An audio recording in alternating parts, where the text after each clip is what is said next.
What's going on, guys? My name is Shane, and today we're going to compare and contrast two powerful tools for creating film looks: DaVinci Resolve's Film Look Creator and Dehancer. When Blackmagic Design announced their Film Look Creator feature in Resolve, I couldn't help but wonder, is this the beginning of the end for third-party apps like Dehancer? Resolve now includes Halation, various film stocks, and several other features that are direct competitors to Dehancer, but at a much more affordable price point. Dehancer, on the other hand, has been one of my favorite plugins for the last 3 or 4 years.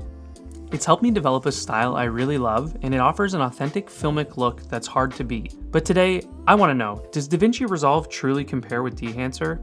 We're going to find out how well Resolve's new Film Look Creator stacks up against it. For this video, I reached out to Dehancer and they provided me with a full license to their plugin. However, they have no influence over this review.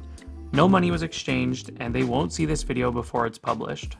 They also provided a 10% off discount code for you guys if you want to check out their plugin. Dehancer has always excelled in delivering polished, ready-to-go film looks that you can easily tweak to your liking. But with Resolve offering similar tools at a lower price, could it be the better option? Let's start with the basics. Both Dehancer and Resolve give you access to film stock emulation, halation, and grain effects, but the way they implement these features is where we see the key differences. Here's a music video I shot with a friend. I've already corrected it to Sony S-Log3 with a bit of saturation and contrast. Normally I'd use a color space transform in Resolve, but we're going to use Dehancer for that instead.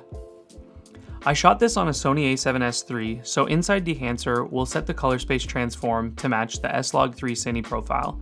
Instantly, Dehancer applies a base look, which as you can see has a much more muted and less saturated color profile than the default look from Resolve. From here, Dehancer gives you plenty of control: exposure compensation, temperature adjustments, and a range of film stock options. One of my favorite stocks is the Fujicolor Natura 1600 print film. It gives a really nice paper-like look with a filmic blur and beautiful grain. Another cool feature is the film damage options. Dust, scratches, jitter. It adds a nostalgic feel that mimics real film. You also get halation and bloom effects, and Dehancer nails these. One great thing about Dehancer is their standalone mobile app. It's just as simple to use as the desktop version and produces the same quality for both photos and videos. Plus, now you can use it on your iPad or your iPhone. It's got all the features from the desktop plugin, but now in your pocket. Now let's switch over to DaVinci Resolve's Film Look Creator and compare. First off, Resolve gives you basic film presets and color space transform options. It does a solid job at delivering that filmic look right out of the box without needing too much adjustment. However, the customization options feel limited in comparison to Dehancer. For example, the halation effect is much more subtle in Resolve. It's tied to the highlights and doesn't stand out as much as it does in Dehancer.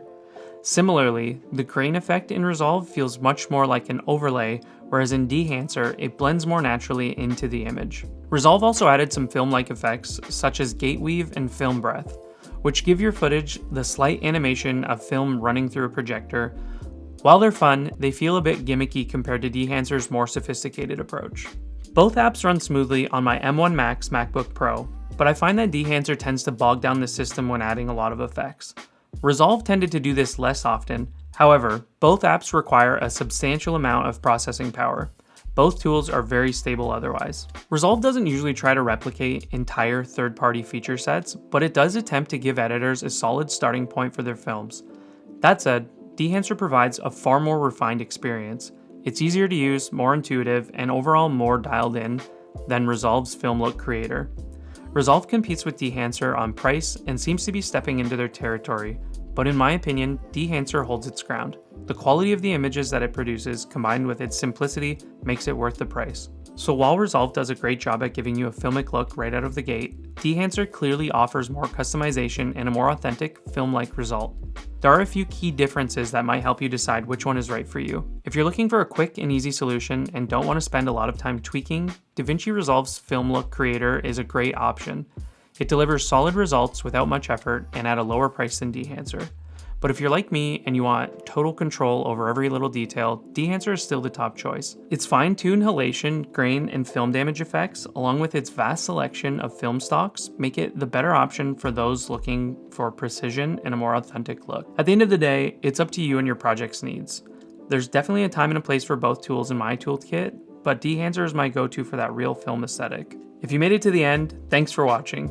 Don't forget to check out the discount code in the description if you want to try Dehancer, and as always, let me know your thoughts in the comments below.